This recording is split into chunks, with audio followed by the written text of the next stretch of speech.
Thank you, Senator Hassan. Senator Young. Thank you, Chairman Thune. I want to thank you for holding this hearing on protecting the health and safety of American athletes. I want to thank all our panelists for being here today. It's a timely hearing, given the scrutiny the USOC has received, thanks in large part to the Indianapolis Star, so I want to commend them on their investigative reporting. I'm proud to have worked with many of my colleagues in the Senate to address this issue, and I look forward to working with you, Mr. Chairman, as we continue to find ways to address this very real problem. Ms. Pfohl, I'd like to ask you a question about the independence of Safe Sport from USOC. USOC initially created Safe Sport and provided its initial seed funding, and I think this was certainly a recognition by USOC that they finally needed to act in an aggressive manner to address a serious problem that's been lurking within its ranks for years and ought to be they ought to be applauded for implementing this initiative. I have concerns about, as I started, independence, though, specifically personnel staffing issues. What's your policy on hiring individuals directly from USOC and national governing bodies into Safe Sport? And do you have any reservations about Safe Sport's independence if your organization simply hires individuals from USOC and NGBDs? NGB. I threw a D in there. Yeah. Yeah. Thank you, Senator Young. I have no issues or concerns related to our independence. Our board, we have a 9-person board of independent directors.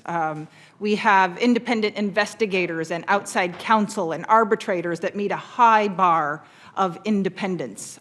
So we really look for those conflicts. I will tell you that we have brought 2 people from the USOC as employees. These are, at least one of them are subject matter experts in this space, not only in terms of Safe Sport, in terms of the abuse issues, but in terms of how the Olympic and Paralympic movements are structured, yes, which is hugely helpful to us. And again, following in the kind of the footsteps of USADA, they too were born within the USOC. They had staff members that came over to the USADA. I don't think anyone can question their independence, and so we have followed that framework. So these independent investigators who presumably produce reports and various findings to inform your future work, are these reports made available to members of the public, or would they be made available to Congress? Because I presume they touch on staffing issues, right? If we have a report, like the actual reports from victims, if you will, cases that come in, is that what you're speaking to, sir? Yeah, and also the performance of former employees of the national governing bodies and USOC, if they are consistently subpar, suboptimal, or conflicted, which you've emphasized they are not, that would be a finding that would be of interest to this committee, I know. Gotcha.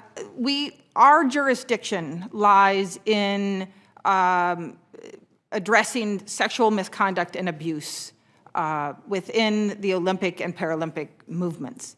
So we would take in reports. If we have a finding against an employee of an NGB or the USOC, yes, or a coach or anyone that is a covered individual, that sanction is then handed down, if you will, and it must be enforced across the Olympic and Paralympic movements. With your permission, I may have a follow-up question. Absolutely. Or two. I'll submit by writing if you would offer me the courtesy of a response. I'd be grateful for that. Absolutely, sir. Because I want to turn to another matter. I know that reporting incidents of abuse is critical to starting the investigation process.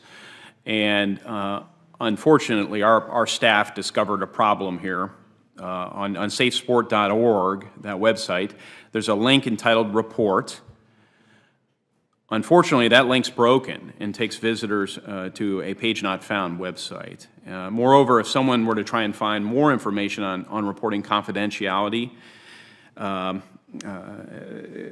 those concerns. As referenced in your materials to the USOC Athlete Ombudsman at www.athleteombudsman.org, that website doesn't work either. And I know this is likely a surprise for you. What I'm seeking from you is some assurance that you'll resolve this matter expeditiously, and maybe the courtesy of informing our staff this week about its status, because one could see why you could infer from this a lack of seriousness taken towards this issue, which I haven't heard from your testimony so far, by the way. I've heard seriousness. Could I get your commitment to report back about this, or am I missing something, perhaps? Absolutely, Senator. All right. We'll check into it and get back to you. Okay. Thank you, Chairman. Thank you, Senator Young. Senator Moore Capito. Thank you, Chairman.